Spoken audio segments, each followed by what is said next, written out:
1970년대 밤배, 긴머리 소녀 등으로 유명한 포크 듀오 둘다섯의 오세복님이 2021년 8월 11일 오전 5시 11분에 별세하셨습니다.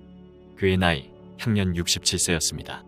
고인의 아름다운 음악과 사연, 그리고 안타까운 논란과 사인에 대해 전해드립니다.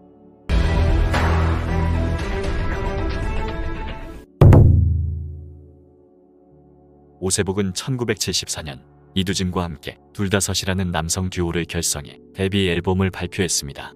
그런데 팀 이름이 특이하죠.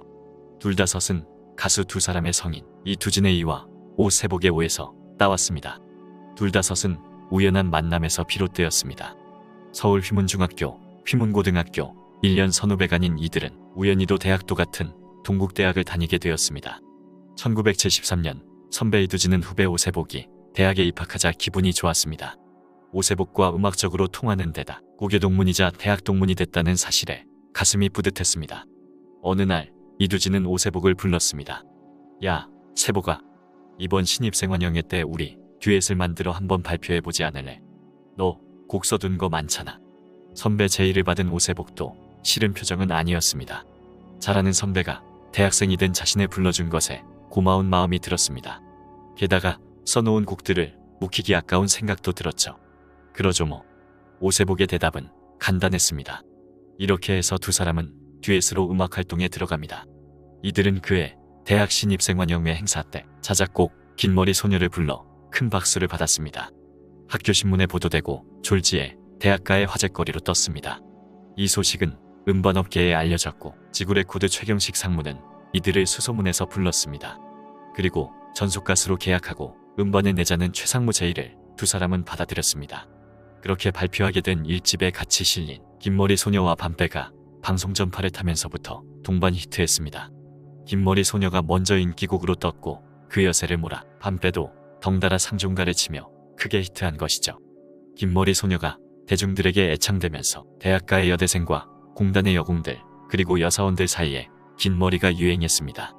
둘다섯이 대학생 가수라는 맑고 깨끗한 이미지와 순수한 목소리 그리고 풋풋한 사랑 얘기가 담긴 노랫말 등이 대중들에게 먹힌 것이죠. 이 소리 들리면 이어 밤배까지 히트를 치면서 둘다섯과 그들의 노래는 젊은이들 사이에서 더욱 큰 인기를 끌었습니다. 당시 젊은이들은 머리를 기르고 밤배를 타고 피서를 가는 게 붐을 이루기도 할 정도였습니다. 특히 밤배는 감성을 자아내는 멜로디와 아름다운 노랫말로 한때 초등학교와 고등학교 음악 교과서에 실리기도 했습니다. 바다 위를 이렇게 둘다섯은 송창식, 윤영주의, 트윈폴리오와 임창재, 이수영의 어니언스에 이어 큰 인기를 얻으며 그 후 일기, 얼룩고무신 등의 주옥 같은 노래들을 만들며 전설의 뮤지션이 되었습니다. 물소리가 우리 돌이 얼룩고무신. 둘다섯은 소박하고도 시적인 노랫말과 서정적인 곡조, 밝고 감미로운 하모니를 구사하며 1970년대 통기타 음악 시대를 풍미했죠. 그런데 둘다섯의 노래는 예상치 못한 논란에 휩싸이기도 했습니다.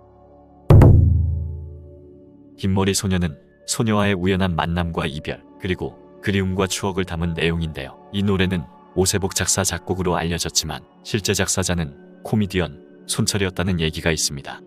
당시 손철은 구로공단의 여공들을 생각하며 가사를 썼다고 합니다. 그래서인지 긴머리 소녀는 당시 가족의 생계를 위해 학업을 포기하고 상경에 공장 노동자로 취직했던 여성들의 압도적인 지지를 받았습니다. 실제로 긴머리 소녀는 당시 구로공단 노동자들을 대상으로 자주 열렸던 위문 공연에서 가장 널리 불린 노래였고 당연히 둘다섯은 이런 공연의 단골 초청 가수였습니다. 또한 밤배의 작사가와 작곡가에 대해서도 논란이 있습니다. 밤배는 원래 오세복 작사 작곡으로 알려져 있습니다. 이에 관련해 오세복은 이렇게 얘기해 왔습니다. 오세복은 대학교 1학년 때 통기타를 메고 제주도 친구 집으로 작곡 여행을 떠났습니다. 학생 신분에 비행기 요금이 꽤 부담스러웠던 때라 목포에서 14시간 동안 배를 타고 제주도로 향했습니다.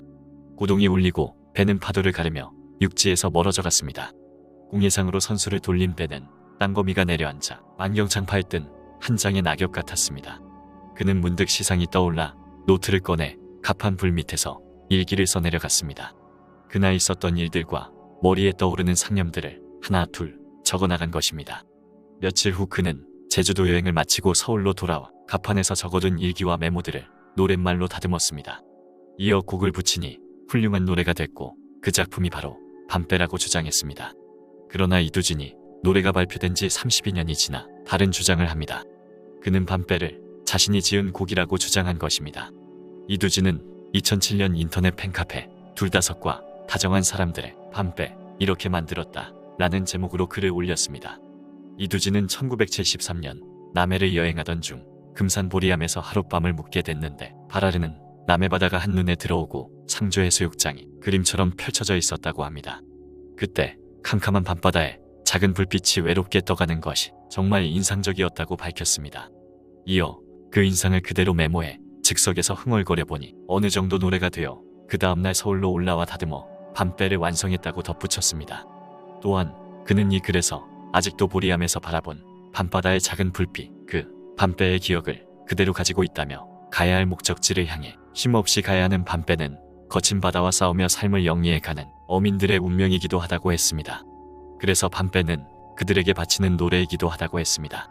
이두진이 뒤늦게 밝힌 노랫말의 사연에 등장하는 금산과 보리암 그리고 상주 해수욕장은 많은 사람들이 남해하면 가장 먼저 떠올릴 만큼 남해의 가장 대표적인 명소입니다.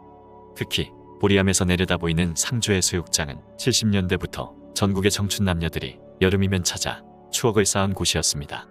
남해의 남쪽 끝자락에 위치한 이 해수욕장은 빼어난 경관과 주변 명승지가 어울려 연중 관광객들이 몰리는 곳입니다.